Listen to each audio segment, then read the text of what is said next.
Hello. I like my hello beginnings, man. One day may extend that one. Anyway, folks, welcome one more time to Talk Shop, where we tell it like it is and let the chips fall where they may. As we always say here, truth crushed to earth shall rise again. And like we always ask you, and you always answer, what time is it? It's nation time, man. It's nation time. You know, I mean, we keep saying this, but you watch. You watch. It will manifest itself one day, about as the guys will say. Anyway, welcome to Talk Shop, and today we are here, and there's something I want to tell you. You know me, I like stories though, because I go way back. Sometimes I tell stories, very significant stories, man. Let me tell you something. Way back, I don't remember what year it was. Many of you were not born. That time, President Ronald Reagan was the president of the US of A. I was there. And there was something that happened then. One of the US Air Force planes was shot in Syria. And they captured the captain. They captured the captain of the US Air Force. He was shot in Syria, you know. And so he was being kept as a hostage. And guess what? The US government was like, we don't negotiate with terrorists, we don't go and negotiate. And Jesse Jackson, those of you who remember him, this African-American civil rights person, Jesse Jackson says, no, it's not about negotiating with terrorists. I can go and speak with Assad at Syria and get his release. No, don't go. All that thing. But anyway, folks, the end of the story is this. Reverend Jesse Jackson did go to Syria. He did negotiate with the president of Syria, and he brought back the Air Force pilot who had been shot. Man, can you imagine? So of course the media was very excited because Ronald Reagan has said, no, there's no point in going, don't go, you won't succeed, and all of that. But Jesse went to Syria and brought back the pilot. And when he came back, of course, the journalists were asking President Ronald Reagan, what do you feel about this? He said it wasn't possible. He is now back. What do you feel about this? Do you know what President Reagan said? And I will never forget it. He says, you don't quarrel with success. I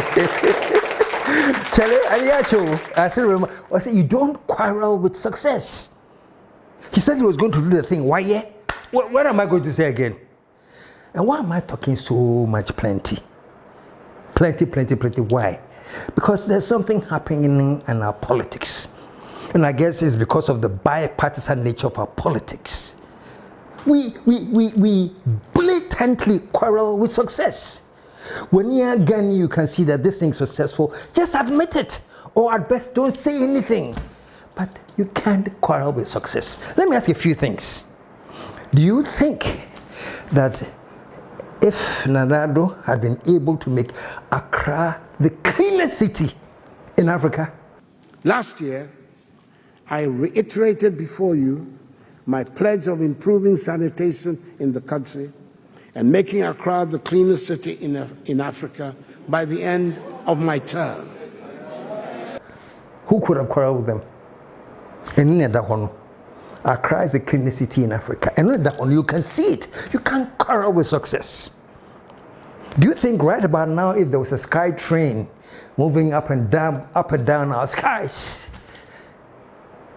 that we can see, actually there's a sky train. I went in from Nsuam to Accra, the sky train, the Koye. Who could have quarreled with it? You can't quarrel with success. Folks, I'm doing this over and over again to get you to understand something. You can't, don't even try to quarrel success. Would they just leave it alone? The best you can do, don't say anything. Why am I saying all of this? Look, in spite of the unfortunate legacy that we inherited from the NPP, in spite of that, the level of debt, the level of bankruptcy, nothing to write home about. We know these facts. And then you hear somebody, what's his name? I think his name is John Wedu. saying it will take NDC 40 years. And they still cannot even accomplish what Nana-Addo did in 8 years. Really? Even in the midst of the Akosu Nyina, Nyema Nana-Addo Danko Akufo-Addo, it will be year within 8 years. No? It will take NDC over 40 years. And so be to buy the same. In terms of a choir, in terms of school, in terms of digitization, so really? No, I know it's politics, you know, so you can just say anything. But I'm still advising everybody who is in a position now or who may be in a position. The fact that you're in a position doesn't mean you shouldn't make sense. At least talk intelligently. The legacy that you have left Ghana is very, very, very, very interesting. That you can be so proud of the legacy and say, I can give the NDC 40 years. They can't do what we did in 8 years. What happened in 8 years? What happened? And folks, if anything at all is an indication that the people were frustrated, it's the election results. The election results was a clear indication that the people were frustrated and they wanted a change. Election results, look at how they painted Ghana green with NDC getting all. No, all I'm saying is this is Philly. You can't quarrel with success. You can't. If you want to quarrel with success, do it strategically. Come up from an angle that you have thought of, that what the tuha no be a dream say, Charlie, I am Paul. That's intelligence at work. Oh. You could be coming up from a totally different angle, but you think about it so well strategically. Say, once you drop it, go there strong. People are like, "Hey, Charlie, this thing makes sense." So it makes sense, Mr. John Boadu. It makes sense, but don't say that it will take the NDC 40 years to do what was accomplished by in 8 years by NPP. The results of the election alone should tell you that people were not happy with whatever was accomplished. Anyway, let's move on. You can't quarrel with success. Why am I talking about that today?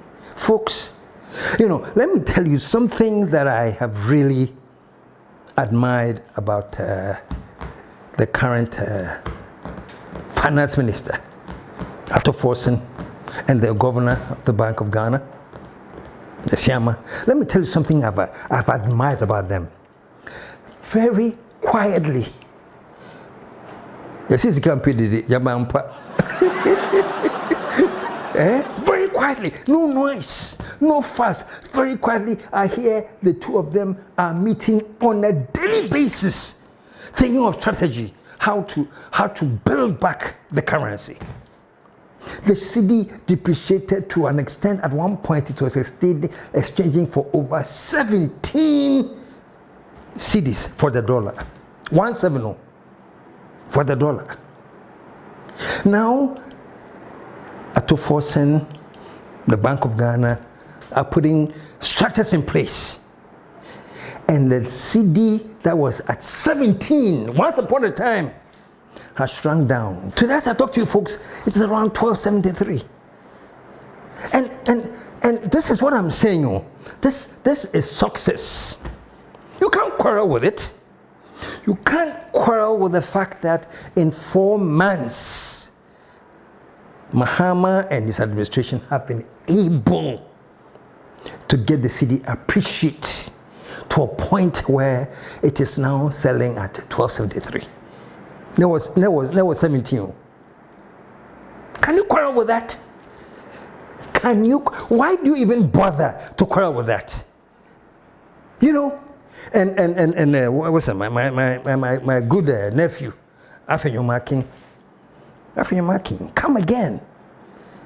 There's nothing spectacular about the appreciation of the Cedi. It's just because they have refused to pay contractors and they are not spending. So that's it. That has been able to get the Cedi appreciate so beautifully. Just listen to a bit of what he said. Look, do you know why the Cedi is stable? No, I want you to understand. Do you know why the Cedi is stable? The Cedi is stable not because Dr. Forson at the finance ministry is doing anything special. It's because government is not spending. It's because contractors are not being paid.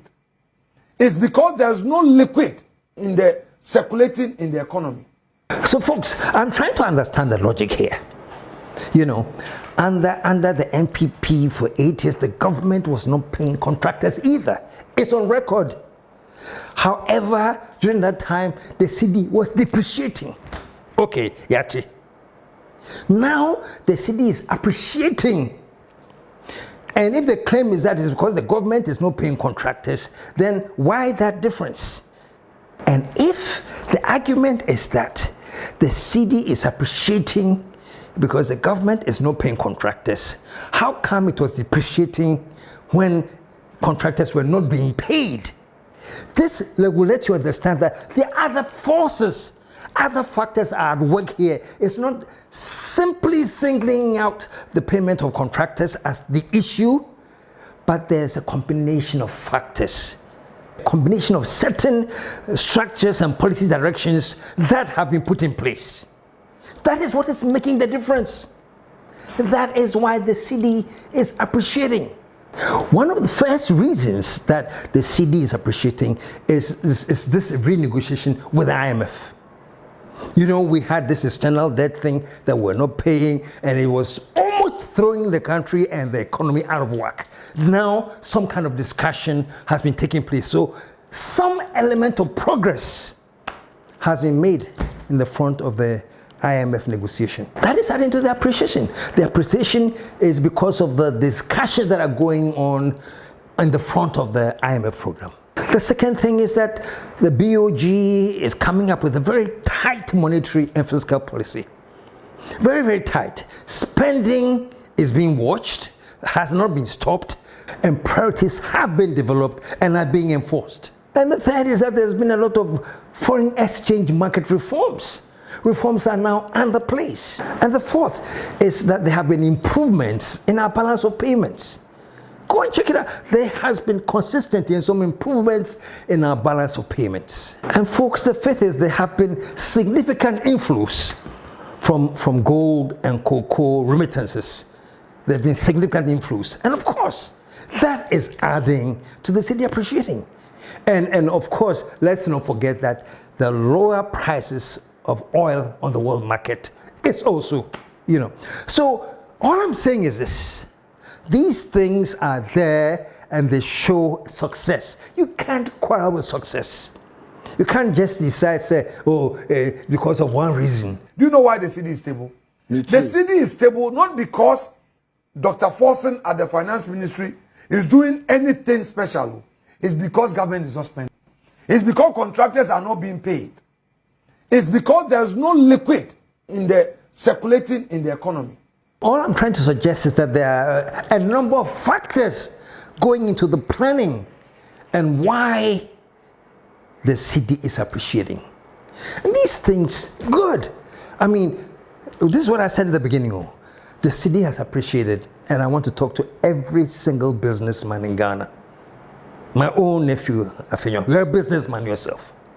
This level of appreciation and the enormous benefits that is being accrued by businesses. Tell me, are these just going to be like restricted to NDC businessmen? All these benefits that are coming from the cedi appreciating, will it be limited to a particular party, or this is for a whole nation to benefit? That's the point I'm saying. So if the thing is for the whole nation to benefit, and the success that has happened has been chalked for the whole nation, why don't we all embrace that success and make sure that it stays?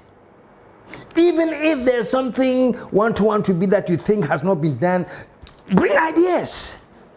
So I like how the cedi is appreciating. I like the direction. Let's make sure we go in this direction to keep the appreciation of the cedi, because at the end of the day, we all benefit as a nation. This is where I just want to draw everybody's attention to. Say, yeah, you can be chalked under a partisan accomplishment, but is it an accomplishment that will benefit only members of a particular party, or this is an accomplishment that is going to benefit the whole nation. You know, the prices are right.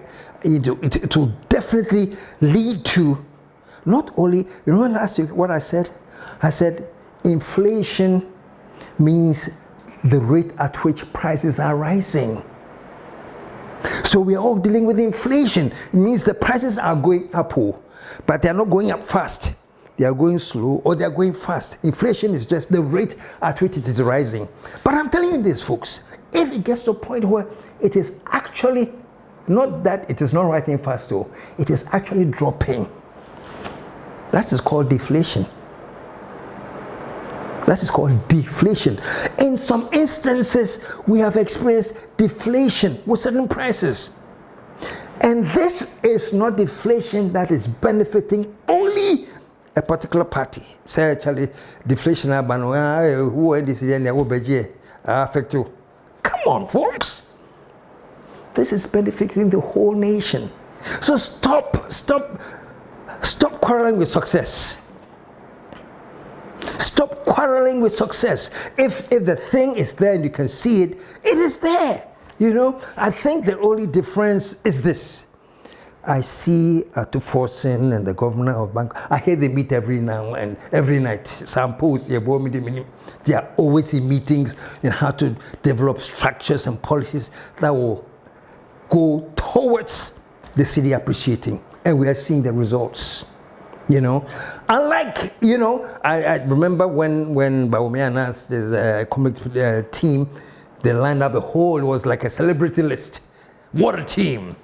What a solid team. When I look at the economic management team, it is quite clearly a fantastic team. Professor Jambafo, Dr. Akotose, Dr. Afriye Akoto, Honorable Alan Chiremanting, Boachi Ejaku, Ken Oforiata, Senior Minister Yao Osafo Mafu. What a solid team. It's not about Kasa. Obian Kasa, Obinim, who is even in the team. All I know is Atufosin and the Bank of Ghana guy. I'm sure it's not just the two of them, but I don't even know who's the team. They have not made any big fuss of the team. They have just kept the focus. Those of you who do screenplay writing, there's something that they used to teach us in class. They say, show, don't tell. If somebody is broke and is so broke that the person cannot even afford to eat, show it, but don't tell it. Like this man is this age and he's broke and he can't eat. Just show that the man has not eaten in 1 week. Show, don't tell. And I think that's what I'm appreciating from Atufosin and the Bank of Ghana governor. They are not telling, they're just showing. They are showing us that the Cedi can gain value. Folks, if at one time in the past, the Cedi was the worst performing currency, it's on record. We're the worst performing currency in Africa. And if all of a sudden they say the Cedi is one of the best performing currencies,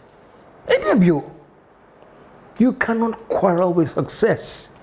So let's just all make sure that we get the maximum benefits we can get from the Cedi appreciating. Let us all show some confidence in the economy that will just do nothing else but to give the Cedi some more vim. And I don't care what party you are, we all want the Cedi to appreciate. But don't say me, I belong to a certain party there, so it's nothing. It's nothing? You can't quarrel with success. And that's what I said in the beginning. If Accra was the cleanest city in Ghana, Africa right now, nobody can quarrel with it. It's there for you to see. So folks, this is like just after the 120-day program of the NDC. And I'm saying so far, President Mahama, keep the focus. Keep the focus. Whatever you have done to make these changes happen is amazing. Keep the focus. That's all. That's why the other time I was talking about all these distractions. I don't want to bring Sami Jemfi up by now again, because the same Sami Jemfi that did something so frivolous that we were bashing him on the gold border here, was able to, I think it's as much of $2.7 billion from gold reserves alone. So let's keep the focus on the positive. And let's build this nation, for crying out loud. Because when the nation is built and it's grown and it becomes the country that we love, it affects every single person. Everybody is a part of the success of the nation growing. So please, this one was a very, very short one. As you can see, it was just to tell Ghanaians that please, let's stop quarreling with success. I know there's a saying in Twi. Let me say it in Twi, then I'll try and translate it. You say, the one power seminal. So town would do or town one power sem. Would do now up a sort chill. No prawa. What would you know? One can say, my bro, my me make a cry. No, because it would cheat. In English, it simply says that if somebody doesn't like you and they're coming after you with all the aggression they can think of, and you are running to escape the aggression, you that is running, you don't get to a point where you say, oh, Charlie, I'm a bit tired now. Let me take it easy. Take it easy? There's somebody behind you looking for you to grab you and kill you. So you can't afford to rest. So let me put this, it's sad that in a partisan democracy as we have there, there's always one party is happy, the other party is not happy, and the party that's not happy is always looking for faults and looking for things that they can use to hold you. So all I'm saying, President Mahama, keep the focus. This thing on the Cedi front will affect everything. It will affect prices of spare parts. It will affect prices of goods. It will affect people's income. It's just like giving people a raise. If you fix the dollar alone, the appreciation of the Cedi alone, it's just like you're putting more money in their pocket without increasing their pay. Rent, all these other things, when the Cedi appreciates, will be affected. And now from the make say it is for all of us to benefit. So what's the quarrel? What's the competition? Say, we are going to give you 40 years. You can't do what we did in 8 years. Nyema na nado danko akufo ado. It will be year within 8 years now. It will take NDC over 40 years. And so be to my ADC.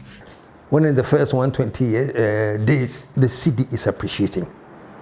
What is the point in everything, competition, still amunyade? It's petty, it doesn't help anyone. So let me come back to my issue of nation building. Let's build this nation. Let's support this nation. When it is right, it is right. When it is wrong, it is wrong. And when we have that focus and direction, trust me, we don't have any other option but for Ghana to rise again.